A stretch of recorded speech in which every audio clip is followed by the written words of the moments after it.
बारे में मैं आपका परिचय कराता हूं। हमारे साथ हैं श्रीमान पुष्पेंद्र कुलश्रेष्ठ जी, राजनीतिक विशेषज्ञ। पुष्पेंद्र जी, आपका बहुत बहुत स्वागत है, अभिनंदन है। मैंने आपके बारे में इसीलिए कहा कि रूह तक की जानकारी इसलिए रखते हैं क्योंकि एक एक विषय को जहां आपने टच किया है, जिन किताबों को आपने पढ़ा है, सोशल मीडिया पर जितने फॉलोअर्स आपके हैं, जितने वीडियोस आपने डाले हैं, लोग उसको इतना देखते हैं तो पता लगता है कि कहां कहां से आपने नब्ज को छुआ है। पुष्पेंद्र जी, सीधे शब्दों में कहूं, इस सरकार की प्राथमिकताएं क्या होंगी? क्योंकि वो 3 मुख्य मुद्दे ऐसे हैं जिनको लेकर के भारतीय जनता पार्टी ने हर बार बात की है। वो 3 मुख्य मुद्दे, समान नागरिक संहिता की बात हो, धारा 370 की बात हो या राम मंदिर की बात हो, अगर इनमें भी 1, 2, 3 किया जाए तो प्राथमिकता इनमें भी तय होगी या फिर इनसे पहले कोई और चीज है जिसकी प्राथमिकता होनी चाहिए? देखिए, एक तो होती है पार्टी का मैनिफेस्टो जी, एक होता है सरकार का मैनिफेस्टो और एक होता है संसद का मैंडेट। इन तीनों चीजों को मैं एक ऐसे पर्सपेक्टिव में देखता हूं कि थोड़ी देर के लिए मान भी लेते हैं कि पार्टियां वादे करती हैं जी, लेकिन जब सरकार बन जाती है तो वो मुद्दे फिर सरकार के हो जाते हैं। ये तो सरकार को तय करना है, क्योंकि सरकार चलाना एक स्टेट ऑफ आर्ट है कि क्या मुद्दा पहले लिया जाए, क्या बाद में लिया जाए। और हर मुद्दा प्राथमिकता पे होता है कि साहब सड़क भी बनानी है, मकान भी देने हैं, बिजली भी देनी है, रोजगार भी देना है। ये हर सरकार और पूरी दुनिया में होता है। लेकिन जहां तक मेरा कंसर्न है, कुछ मुद्दे राष्ट्रीय मुद्दे होते हैं और उस पे एक लंबे समय से बहस है। उसके लिए ऐसा नहीं है कि वो मुद्दा आएगा तभी संसद में बहस होगी। बहस तो बहुत सालों से चल रही है जी। और कुछ होता है कि उन मुद्दों से ऊपर आपका संविधान होता है। और हमारे यहां जो लोग भी सत्ता में आए वो लगातार संविधान की कसम खाना, संविधान का मान रखना, संविधान का बार बार जिक्र करना। मैं उन तमाम पार्टियों से, इंक्लूडिंग रूलिंग पार्टी से भी कहता हूं कि अगर आप थोड़ी देर के लिए भारत के संविधान का, जिसका सम्मान बहुत किया जाता है जी, जिसको लेकर के कुछ लोग बहुत हाइपर सेंसिटिव हैं और जैसे ही वो सत्ता से बाहर होते हैं और दूसरी सोच के लोग आते हैं तो कहा जाता है साहब ये तो पूरा संविधान बदल देंगे। तो हमारे यहां एक सोच के लोगों ने सवाल नहीं पूछा, इसलिए ये हाइपर एक्टिव जो हैं लोग, कुछ उनको लगता है कि शायद जब तक वो इस बात के प्रति सेंसिटिव नहीं, कोई और है ही नहीं। जी, मैं उन्हीं लोगों से पूछना चाहता हूं भाई कि कौन सी ऐसी वजह थी कि संविधान के निर्माताओं ने इतनी लंबी बहस के बाद एक संविधान बनाया और संविधान का जो मूल है, जिसे आप बेसिक स्ट्रक्चर कहते हैं, कौन सी वो वजह थी कि 1976 में श्रीमती इंदिरा गांधी ने संविधान के उस मूल स्ट्रक्चर के अंदर रातों रात आपने सोशलिज्म और सेकुलरिज्म का शब्द डाला। जी, अगर आप संविधान में कोई संशोधन करना चाहती थी, वो संशोधन जीएसटी लाने के लिए होता, देश में किसी और पॉलिसी बनाने के लिए होता, लेकिन वो मूल में क्या था? फिर आपने सिर्फ संविधान में वो उसमें छेड़छाड़ी नहीं की है, बल्कि आपने उसकी जो आत्मा है उसको बदला और फिर कोडिफाई किया कि ये सेकुलरिज्म का मतलब यही होगा, इसके अलावा दूसरा कुछ और नहीं होगा। तो क्या संविधान निर्माताओं में जब ये बहस हुई और कहा गया कि सोशलिज्म और सेकुलरिज्म डाला जाए, तो अंबेडकर जी ने कहा इस पे साफ साफ कि आगे की पीढ़ियों के लिए छोड़ दिया जाए, किसी को कोडिफाई ना किया जाए। तो एक तो संविधान में जो छेड़छाड़ हुई वो, दूसरा जो कुछ संविधान में था, चाहे वो यूनिफॉर्म सिविल कोड की बात हो या और दूसरे मुद्दे हो, तो राम मंदिर की बात आप अगर कहते हैं या आपने यूनिफॉर्म सिविल कोड की बात उठाई, तो मैं ये कहता हूं कि अगर थोड़ी देर के लिए राम मुद्दा छोड़ भी दिया जाए जी, मान भी लिया जाए कि राम मुद्दा जो है उस पर आगे बहस हो सकती है, तो जो लोग संविधान की कसम खा रहे हैं वो इधर हो या उधर हो, अब इधर वाले भी उधर रह चुके हैं, उधर वाले भी इधर रह चुके हैं। बिल्कुल सही बात है। तो क्या संविधान में जो लिखा है वो इस बात पे तय होगा कि कोई एक वर्ग नाराज हो जाएगा, किसी का वोट बैंक हो जाएगा? और अगर यूनिफॉर्म सिविल कोड है तो देश के लिए है, उसको उठाने वाले कम्युनल हो जाएं और उसको छुपाने वाले सेकुलर हो जाएं, ये अपना आप में एक स्थिति बड़ी गंभीर है। तो मुझे लगता है कि सरकार को जो राष्ट्रीय मुद्दे हैं जिससे ये राष्ट्र लगातार जूझ रहा है, सरकार आएगी जाएगी लेकिन राष्ट्र बरकरार रहेगा। तो जिस तरीके से इस भारतीय जनता पार्टी ने पहली बार और पूरे देश में पहला मैनिफेस्टो है जिसमें एक ऐसी चीज को एड्रेस किया गया है जिसके गंभीर परिणाम ये देश भुगत रहा है पिछले 70 साल से, वो है आर्टिकल 35 है। तो सरकार का कमिटमेंट भी है और आर्टिकल 35A भारत के संविधान के साथ सबसे बड़ा फ्रॉड भी है। पुष्पेंद्र जी, आपने आर्टिकल 35A की बात की। थोड़ा सा कभी कभी इस बारे में भी कंफ्यूजन हो जाता है, क्योंकि जब भी भारतीय जनता पार्टी की बात आती है, श्यामा प्रसाद मुखर्जी की बात आती है और उन नारों की बात आती है जहां कहते हैं कि जहां हुए बलिदान मुखर्जी वो कश्मीर हमारा है, धारा 370 और आर्टिकल 35A, क्या ये दोनों थोड़े अलग अलग हैं अपनी अपनी जगह पर, या दोनों एक दूसरे से जुड़े हुए हैं, या फिर इन दोनों को एक साथ लिए बिना काम नहीं हो सकता? दोनों में से पहले कैसे हटाने की जरूरत है, ये इसके बारे में थोड़ा सा क्लैरिटी चाहिए। आर्टिकल 35A के बारे में 370 के बारे में चर्चा होती है। हम सब जानते हैं कि जब ये देश आजाद हुआ और 562 रियासतों में ये देश बटा, तो जो ड्राफ्ट तैयार किया गया कि जिस पे एक्सेशन के साइन होंगे, उसने सभी ने किया। उस वक्त के जितने थे उस सबके पास आर्टिकल 370 था, और 370 के तहत ये था कि चाहे कम्युनिकेशन हो, आपकी करेंसी हो, डिफेंस हो और फॉरेन पॉलिसी हो, ये केंद्र के हाथ में रहेगी। तो ये तो आज भी है। लेकिन आर्टिकल 35A जो है उसके गंभीर परिणाम क्यों हैं कि आर्टिकल 35A राष्ट्रपति का मात्र एक आदेश था, और ये 370 बन चुका था। 370 के बाद की बात है। 370 तो आपने 1950 में जोड़ दिया था, लेकिन आर्टिकल 35A 14 मई 1954 को लाया गया, और यह राष्ट्रपति के एक आदेश को आपने संविधान में इंसर्ट किया और उसको धारा बना दिया। अब ये जो आर्टिकल 35A है, जो कोर्ट में इस पे बहस चल रही है, या जो हमारे और साथियों ने मिलकर जब इसको PIL डाली, तो उसमें चैलेंज इसी बात को किया गया है कि क्या राष्ट्रपति का कोई आदेश संविधान का हिस्सा बन सकता है बगैर सदन के किसी हाउस में बहस हुए। और ये इतने लंबे समय से है। लेकिन मैं ये कह रहा हूं कि हमने चैलेंज तो इसकी लीगलिटी पे किया है। ये बात अलग है कि ये जम्मू कश्मीर राज्य सरकार को कुछ एक्स्ट्रा ऑर्डनरी ताकत देती है, और यही वो धारा है जो भारत के रिपब्लिक भारत के अंदर 2 नेशन थ्योरी को जन्म देती है। यही वो धारा है जो जम्मू कश्मीर को एक इस्लामिक राज्य बनाने की ताकत देती है। तो क्या भारत के अंदर जो भारत बटा और इस नजरिए पे बटा कि क्या ये देश 2 नेशन थ्योरी पे चलेगा या ये सेकुलर मूल्यों पे चलेगा, तो जिनको 2 नेशन थ्योरी चाहिए थी उन्होंने मुल्क बना लिया। तो जब मुल्क बन गया तो इस भारत राज्य के अंदर एक राज्य ऐसा क्यों बना कि जिसमें हमने 2 नेशन थ्योरी से ज्यादा खतरनाक मानसिकता और विचारधारा को मजबूत किया। तो मेरा कहना यह है कि आर्टिकल 35A एक लीगल इशू था। उसका एक दूसरा तरीका यह भी था कि राष्ट्रपति ने यह आदेश दिया था 14 मई 1954 को, तो वर्तमान राष्ट्रपति अपने उस आदेश को वापस ले सकते थे, उनको पावर थी। क्योंकि यही धारा भारत की जो एक आर्टिकल है जिसके तहत भारत के किसी भी हिस्से में जो आदमी जन्मा है, पैदा हुआ है, उसका क्या रंग रूप है, उसका क्या धर्म है, उसकी क्या जाति है, वो ये ताकत देता है कि वो भारत के किसी कोने में भी जाके व्यापार कर सकता है, रह सकता है, खा सकता है, सब कुछ कर सकता है। लेकिन ये उसी धारा को वायलेट करती है कि आप जम्मू कश्मीर में भारत का कोई नागरिक, वो हिंदू हो, मुसलमान हो, सिख हो, पारसी हो, जम्मू कश्मीर की उसको नागरिकता नहीं मिलेगी। और जम्मू कश्मीर की नागरिकता नहीं मिलेगी तो आप राज्य के अंदर न जमीन खरीद कर सकते हैं, न कारोबार कर सकते हैं, न नौकरी कर सकते हैं, न राज्य सरकार की कोई स्कीम आपको मिल सकती है। और तो और इतना एक्सक्लूसिव हमने बताया कि जम्मू कश्मीर राज्य की कोई लड़की, चाहे वो हिंदू हो या मुसलमान हो, वो हिंदुस्तान के किसी लड़के से शादी करेगी तो उसके प्रॉपर्टी राइट समाप्त हो जाएंगे। लेकिन यही लड़की पाकिस्तान के ऑक्युपाइड कश्मीर में, जो पाकिस्तान के कब्जे वाला कश्मीर है, उससे शादी करेगी तो उसको भारत की नागरिकता मिल जाएगी। तो इससे ऐसा लगता है कि कश्मीर एक अलग, उसकी पूरी थ्योरी अलग है। तो हमने संवैधानिक तौर पे लीगली कश्मीर को भारत से अलग कर रखा है, और हम ये उम्मीद करते हैं कि कश्मीर भारत का एक अभिन्न अंग है। तो ये सुनने और कहने में अच्छा लगता है।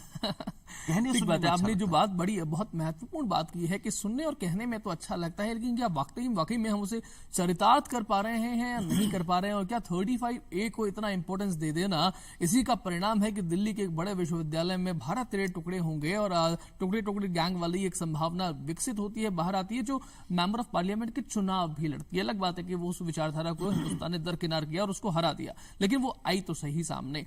पुष्पेंद्र जी, बहुत बड़े नेता हैं, बहुत लोग हैं जो ये कहते हैं कि धारा 370 को आप खत्म कर ही नहीं सकते, आर्टिकल 35 को आप खत्म कर ही नहीं सकते। कर सकते हो तो करके दिखाओ, चूंकि आप जानते हो कि आप कर ही नहीं सकते, इसलिए आप इसके बारे में स्टेप नहीं लेते। देखिए, इसके पीछे एक मानसिकता है। जो लोग ये चैलेंज करते हैं ना, ये जो भाषा बोलते हैं इस देश में, उनकी भाषा बोलने की हिम्मत इसलिए है कि इस देश में राष्ट्रवादी ताकतें और जो इस राष्ट्र को एक रखना चाहती हैं, और एक बड़ी मेजॉरिटी की खामोशी जो है जी, और इग्नोरेंस और उस चुप्पी के कारण कुछ लोग, चंद लोगों को यह लगता है कि वो उस देश को डरा के, धमका के, मजहब के नाम पे, जाति के नाम पे वो अपने मकसद में पूरा हो जाएंगे। और उसमें उन्हें गलतफहमी नहीं है, बल्कि 70 साल में वो मजबूत हुए हैं इसी के चलते। लिहाजा मैंने कहा कि जब आप बौनों के सामने झुकने लगेंगे, जब आप सूरज के मुकाबले जुगनू की पूजा करने लगेंगे जी, तो फिर आप ये समझ लीजिए कि आपको सड़क का कुत्ता भी डराएगा, सड़क चलता बदमाश गुंडा भी आपको डराएगा। तो 70 साल में इस देश में राजनीति में हुआ ये कि जिन लोगों का इस देश में कोई हैसियत ही नहीं थी, जिन लोगों का कोई कंट्रीब्यूशन ही नहीं था, वो लोग इस देश की सत्ताओं को, व्यवस्थाओं को चैलेंज कर रहे हैं और अपने इलीगल जो जिस तरीके से उन्होंने चीजें हासिल कर ली हैं उसको बनाए रखना चाहते हैं।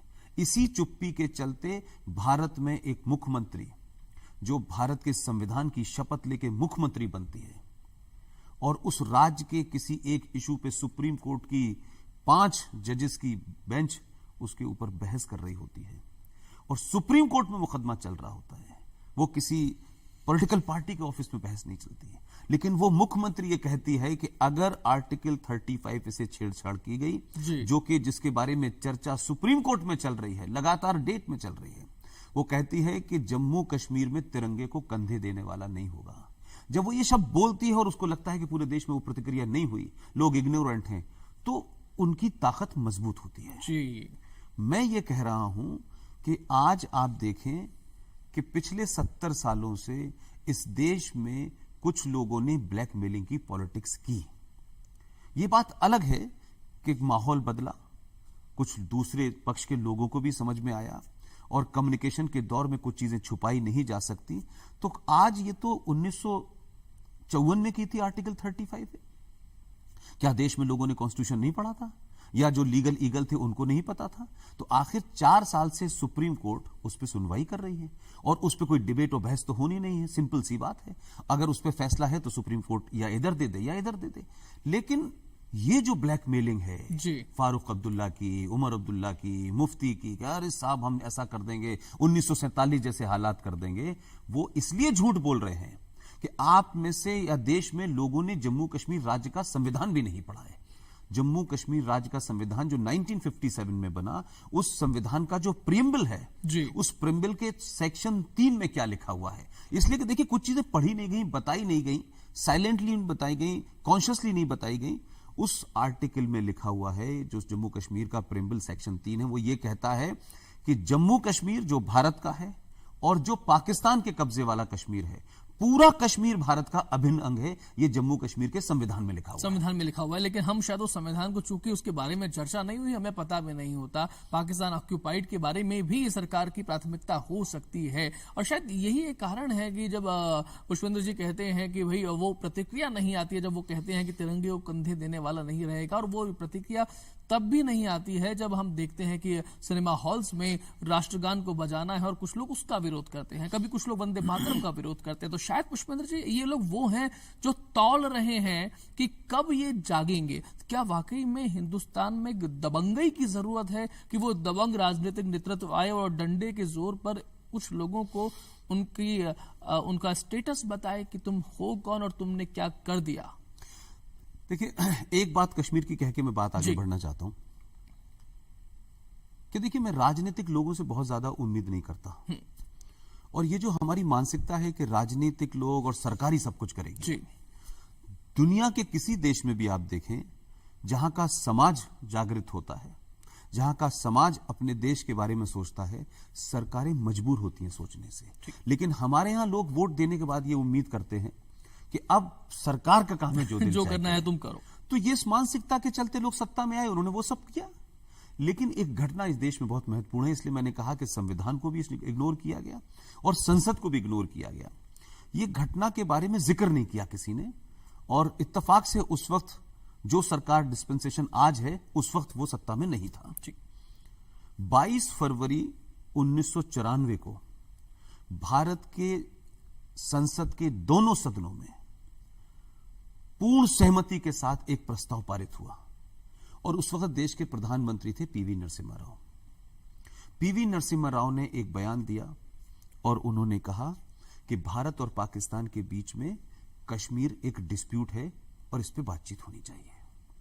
लेकिन उनकी आगे की लाइन थी जो उसको शायद लोगों ने 2 मिनट में उनको समझ में आया होगा जब वो कह चुके थे, लेकिन तब तक प्रस्ताव पारित हो चुका था। उन्होंने कहा कि भारत और पाकिस्तान के बीच में कश्मीर डिस्प्यूट है। डिस्प्यूट सिर्फ इतना है कि जो कश्मीर भारत पाकिस्तान ने नाजायज तरीके से अपने कब्जे में लिया है वो भारत को लेना है, सिर्फ इतना ही डिस्प्यूट है और कोई डिस्प्यूट नहीं है। इसको ध्वनिमत से पारित किया गया 22 फरवरी 1994 को। लेकिन उसके बाद 22 फरवरी 1994 से आज 2019 हो गई। सरकारें वो भी थीं, ये भी थीं। संसद सरकार से बड़ी होती है। संसद का पूरी ध्वनिमत से कोई प्रस्ताव को पारित करना वो सरकारों से बड़ा होता है, वो संसद का डॉक्यूमेंट होता है। क्या इस देश में जो सेकुलर थी, अल्ट्रा सेकुलर थी, नेशनलिस्ट थी, तमाम सरकारों ने क्या उस प्रस्ताव को लोगों से कहा कि ये संसद ने पास किया है, ये किसी पार्टी ने पास नहीं किया है और इसको शब्द ब शब्द हमको लागू करना चाहिए? लेकिन हम 1994 से लगातार यही सुन रहे हैं, पाकिस्तान से बातचीत होनी चाहिए, पाकिस्तान से बातचीत होनी चाहिए। कश्मीर वाले भी कहते हैं बातचीत होना चाहिए। भाई बातचीत तो तय हो चुकी, संसद ने कर दी, बातचीत सिर्फ ये होनी चाहिए। तो एक तो नैरेटिव ये बदलना चाहिए। दूसरा जो आपने कहा कि चाहे टुकड़े टुकड़े गैंग वाले लोग हों या हमारी चुप्पी हो, देखिए मुझे लगता है कि जब आप समाज को सच बता देते हैं, आप कम्युनिकेशन के तमाम माध्यम से फैक्ट फिगर रख देते हैं, तो देश बदलने लगता है। आधुनिक युग का ये जो मोबाइल है जी, जिसको लोग संचार क्रांति कहते हैं, मैं कहता हूं कि इस क्रांति का पूरी दुनिया में क्या इस्तेमाल हुआ, हो सकता है मिस्र के अंदर हुआ हो, आपके अरब वर्ल्ड के अंदर अरब स्प्रिंग आ गई और तमाम सारी चीजें हुई सरकार, लेकिन इसका इस्तेमाल भारत में भी हुआ है। वो फोर्सेस जो अब तक एक ही नैरेटिव को पढ़ रहे थे, चाहे वो इरफान हबीब का नैरेटिव हो, रोमिला थापर का हो, नूरुल हसन का हो, जब उनको पढ़ने के बाद इन ताकतों को मौका मिला और इन्होंने दुनिया की किताबें पढ़ी और फैक्ट पता चला, तो यह पता चला कि इस देश के साथ इतिहास के तौर पे, शिक्षा के तौर पे जबरदस्त घोटाला हुआ है। और अब जब चीजें उनकी समझ में आने लगी और वो हीरो जिनको दबाया गया और वो बौने जिनको बड़ा किया गया, आज समाज उनको दोनों के बीच में जब तोलता है तो हम कितने भी बड़े बड़े शब्द उनके लिए इस्तेमाल करें, वो विजनरी थे, वो ये तमाम, वो बौने साबित होते नजर आते हैं। और जिनको आपने इतिहास में दबा दिया, क्योंकि अगर वो बड़े होते तो आपका कद छोटा होता, तो चाहे सुभाष चंद्र बोस के साथ जो किया, चाहे वीर सावरकर के साथ जो किया, चाहे खुदीराम बोस के साथ आपने किया, तो ये तमाम ताकतें किस बारे में जो आज समाज पढ़ रहा है और आज का युवा पढ़ रहा है, जिस युवा को हम कहते हैं कि उस पर समय नहीं है, लेकिन अगर आप उसको फैक्ट और फिगर के साथ दे दें तो उसका अंजाम यह होता है कि 2014 से जो आंधी चली है वो इसमें 30 साल के बाद ये देश में ऐसी सरकार है कि दोबारा मेजोरिटी में आई है। तो लिहाजा एक तो ये जो होता था ना कि 2 हमारे, 3 हमारे, 4 हमारे, हमें रेलवे दे दो, हमें ये दे दो, हमें ये दे दो, ये दुकानदारी बंद हुई। तो पूरी पॉलिटिक्स का नैरेटिव चेंज हो रहा है। इस नैरेटिव में जिनको मैं राष्ट्रवादी फोर्सेस कहता हूं, या वो लोग जो राष्ट्र के बारे में बात करते हैं, उसके बात कहने वाले लोग पहले शर्माते थे, सबमिसिव थे, उनकी बात नहीं कोई सुनता था। लेकिन आज बातचीत इतनी स्ट्रांग और इतनी ताकत के साथ लोग रख रहे हैं कि बगैर कहे देश आपकी बात सुन रहा है। और जब सुन रहा है तो उसका असर यह हो रहा है कि ये मान के लोग चल रहे हैं कि सड़क बनाती है, पानी देती है, ये रूटीन है, लेकिन देश को मजबूत करो। और 70 साल में पहला चुनाव हुआ जो राष्ट्रवाद और राष्ट्रवाद के खिलाफ हुआ। ठीक बात है पुष्पेंद्र जी, आपने बात कही और सही बात भी है कि जो सड़क किनारे बैठा हुआ है अपनी छोटी सी झोपड़ी लेकर, जिसका वोट भी पड़ता है, और कई बार ये भी आती है पुष्पेंद्र जी कि भाई हमें क्या करना, सरकारें आती जाती है, हमें अपना रोटी कपड़ा और मकान मिल जाए। लेकिन शायद इस बार वो चीज बदली है कि अगर जम्मू कश्मीर से लेकर कन्याकुमारी तक कोई भी परेशानी आती है तो उस परेशानी के कारण से हमारे रोटी कपड़ा और मकान पर भी इफेक्ट पड़ेगा। इसलिए that is like nation first. आपने वीर सावरकर की भी चर्चा की बात की और इस समय ये चीज भी बड़ी चर्चा में है कि जैसे हम क्रांतिकारी को, जैसे हम शुरुआत से ही, बचपन से ही उनके उपाख्य में वीर पढ़ते आ रहे हैं, आज उसके बारे में भी नैरेटिव चेंज होने की कोशिश हो रही है। पुष्पेंद्र जी, वीर सावरकर ने जब संगठन बनाया था तो उसमें 25 किताबें उन्होंने तय की थी कि मेरे संगठन के लोगों को ये 25 किताबें पढ़नी जरूरी है, उसके बाद में वो इसका मेंबर बन सकेगा।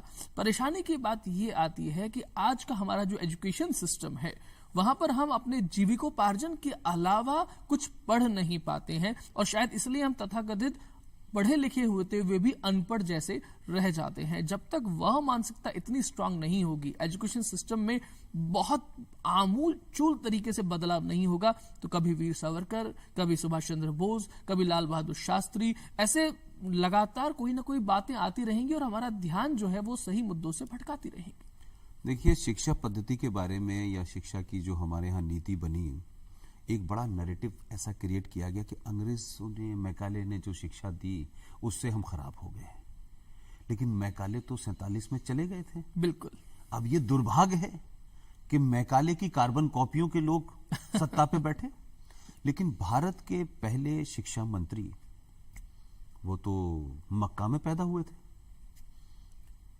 और 56-57 में शायद उनका स्वर्गवास हुआ। जी, जाकिर हुसैन साहब, मौलाना आजाद। हाँ, मौलाना आजाद साहब। मैं एक बात कहना चाहता हूं,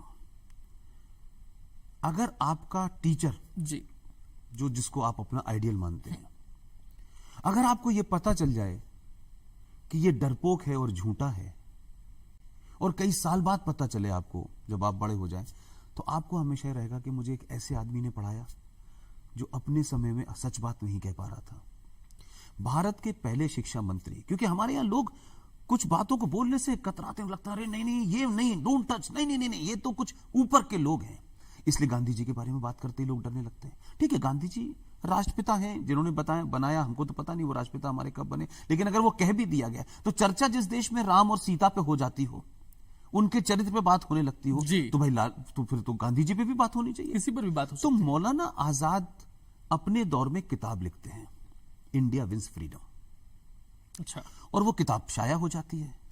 लेकिन वही मौलाना साहब जो भारत के पहले शिक्षा मंत्री थे, और शिक्षा मंत्री को इसलिए ईमानदार होना जरूरी है कि उनके दौर में हर बनी पॉलिसी इस देश की आने वाली 100 पीढ़ियों को निर्धारित करेगी। बिल्कुल। उन्होंने जो किताब लिखी, और किताब लिखने के बाद उन्होंने उसमें 30 पन्ने नहीं लिखे, और अपनी वसीयत में कह के गए कि मेरी मौत के 30 साल बाद, यानी वो कौन सी ताकतें थी जिसका उन्हें डर था कि ये 30 पन्ने मेरी मौत के बाद मेरी किताब में जोड़ दिए जाएं। अच्छा, मौत के 30 साल बाद 30 पन्ने जोड़ दिए जाएं। वो 30 पन्ने जो थे वो जोड़ दिए जाएं। अब ये देश को नहीं बताया गया, और वो तमाम सारे लोग, खासतौर से वो कांग्रेस के थे, तो कांग्रेस के ऑफिस में उनकी तस्वीर तो टंगी रहती है जी। और हम बड़े गर्व से कहते हैं कि साहब मौलाना आजाद हमने भारत के पहला शिक्षा मंत्री थे। अब मौलाना आजाद तो 56-57 तक जा चुके थे, लेकिन मौलाना आजाद को 56 से लेके 1992 में उन्होंने कौन सा काम किया? जब वो धरती से चले गए तो उनका मूल्यांकन कैसे हुआ और उनको भारत रत्न दे दिया गया। तो हमारे यहां पॉलिटिकल नफे नुकसान के तहत अवार्ड भी बढ़ते हैं, लोगों को बड़ा भी किया जाता है, छोटा भी किया जाता है। अब इत्तेफाक से ओरिएंटल पब्लिकेशन ने वो 30 पन्नों के साथ उनकी किताब मार्केट में आ गई। अब अगर आप उन 30 पन्नों को पढ़ लें तो आपको लगेगा जिन्ना तो बेचारा बड़ा भोला आदमी था। तो सवाल यह है कि आप जो चीज उस वक्त की है, कम से कम उस लिखे को तो पढ़ें, उसको तो बताएं। ये महानता का चादर जिसने महान ओढ़ लिया, हम उसके बारे में बात नहीं। और हमारा तो अजीब देश है भाई, यहां भगवानों के बारे में बात हो जाती है, उनके चरित्र के बारे में बात हो जाती है, उनके खुलेआम उनके बारे में, लेकिन जो पुरुष हैं वो इतने महान है कि उनके बारे में बात करते ही आपको लगा नहीं साहब ये बात नहीं हो सकती। अरे गांधी जी के ऊपर हजारों बातें हो सकती हैं, उनके निजी जीवन पे हजारों, यहां से लंदन से लेकर लोग कहां का लिख रहे हैं। तो वीर सावरकर के बारे में बात करते ही जो राइटिस्ट फोर्सेज हैं या नेशनलिस्ट फोर्सेज हैं, वो इस बात से क्यों डरती हैं कि वीर सावरकर ने ये कहा था? हम ओन करते हैं भाई, वीर सावरकर के बारे में वो अच्छे थे, बुरे थे, वो वीर थे, ये कौन तय करेगा? क्या आज जो लोग वीर सावरकर को कह रहे हैं कि वो वीर नहीं थे, क्या जो लोग आज वीर सावरकर के बारे में कह रहे हैं कि वो महान नहीं थे, मैं उनसे कहता हूं कि जरा माजी में जाएं, पास्ट में जाएं और अपने ही बड़े लेदा और कद्दावर नेता, क्या श्रीमती इंदिरा गांधी से बड़ा कोई कांग्रेसी लीडर है जिसका ये कद हो? कोई कह सकता है कि इंदिरा गांधी से हम बड़े हैं? इंदिरा गांधी ने 1980 में वीर सावरकर स्मारक को चिट्ठी लिखी है, और उस चिट्ठी में लिखा है कि सावरकर इस धरती का सबसे महान सपूत था, great freedom fighter and a great son of this country. क्या इंदिरा गांधी से भी ज्यादा कुछ लोग समझदार हैं? आज की कांग्रेस जो बोनो की कांग्रेस है, वो इंदिरा नेहरू की कांग्रेस तो नहीं है। इंदिरा गांधी से आपका मतभेद हो सकता है, लेकिन कुछ मुद्दों पे इंदिरा गांधी से आप एक राय रख सकते हैं। जब राष्ट्र की बात आई तो उन्होंने बहुत सारे काम ऐसे किए हैं, हो सकता है पॉलिसी, लेकिन इस देश में उन्हीं इंदिरा गांधी ने वीर सावरकर के ऊपर 20 पैसे का टिकट जारी किया उसे लोग भूल जाते हैं कि भूल नहीं जाते हैं, हाँ, भुलाने की लोग भुलाने कोशिश की करते कोशिश की हैं। जाती इसलिए मैं कह रहा हूं कि दोनों पक्ष सामने रखें। मैं तो उन्हीं लोगों की जो आज जिस विचारधारा के लोग हैं वो अपने लीडर को पढ़ लें। और दूसरी बात आपको बताऊं, 1904 में कांग्रेस पार्टी का जो प्रेसिडेंट था, हेनरी कॉलर उसका नाम था। हेनरी कॉलर ने जो सावरकर के बारे में लिखा है उसको पढ़ लें।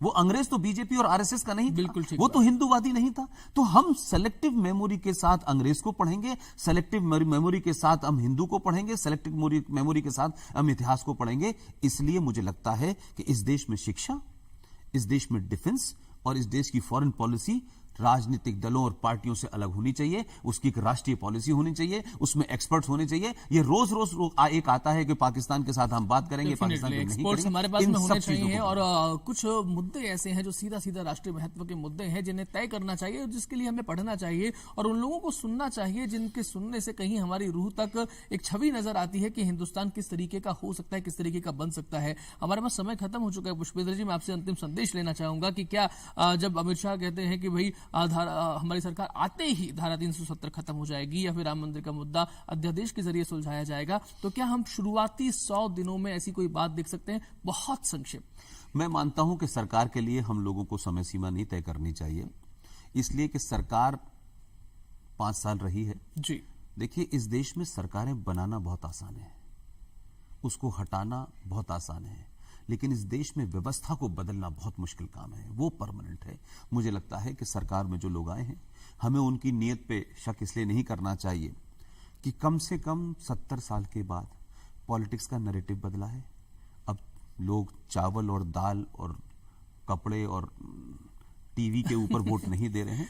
लिहाजा सरकार की एक स्टेट क्राफ्ट होती है, उसमें इंटरनेशनल डायमेंशंस होते हैं, उसके हिसाब से मुझे लगता है। हाँ, लेकिन मैं ये बात जरूर कहूंगा कि आप सारी पॉलिसी करें, लेकिन जो राष्ट्र के हित मुद्दे हैं उनको प्रायोरिटी दें। वो 100 दिन में दें, 200 दिन में दें। मैं उसमें इसलिए नहीं बांधना चाहता कि ये बांधने से सरकारों पे एक दबाव बनेगा, लेकिन ये जरूर कहता हूं कि राष्ट्रीय मुद्दों को देश के हर चौराहे पे, हर शहर में लोग उठाएं, बताएं, चिल्लाएं, मोमबत्ती निकालें, लोगों को सेंसिटिव बनाएं। ये बहुत महत्वपूर्ण है। डेफिनेटली पुष्पेंद्र जी, आपने बहुत अच्छी चर्चा हम लोगों के साथ में किया। मुझे लगता है कि जो लोग भी इस प्रोग्राम को देखेंगे उन्हें उनकी आंखें तो बहुत खुलेंगी, खास तौर पर उनके दिल की गिरहें भी खुलेंगी कि क्या कुछ हिंदुस्तान में ऐसा है जो हमें नहीं बताया गया और हम उसके बारे में जानकारी प्राप्त कर सकते हैं। सोर्सेज हमारे पास में है, इंटरनेट हमारे पास में है, सोशल मीडिया हमारे पास में है, लाइब्रेरीज हमारे पास में है, किताबें हमारे पास में है और आप जैसे लोग हमारे पास में है जिनसे हम पहुंच सकते हैं जिन तक, और वहां पहुंच करके आपसे भी गाइडेंस प्राप्त कर सकते हैं। तो आज के प्रोग्राम में इतना ही और मुझे लगता है कि सरकार की प्राथमिकताएं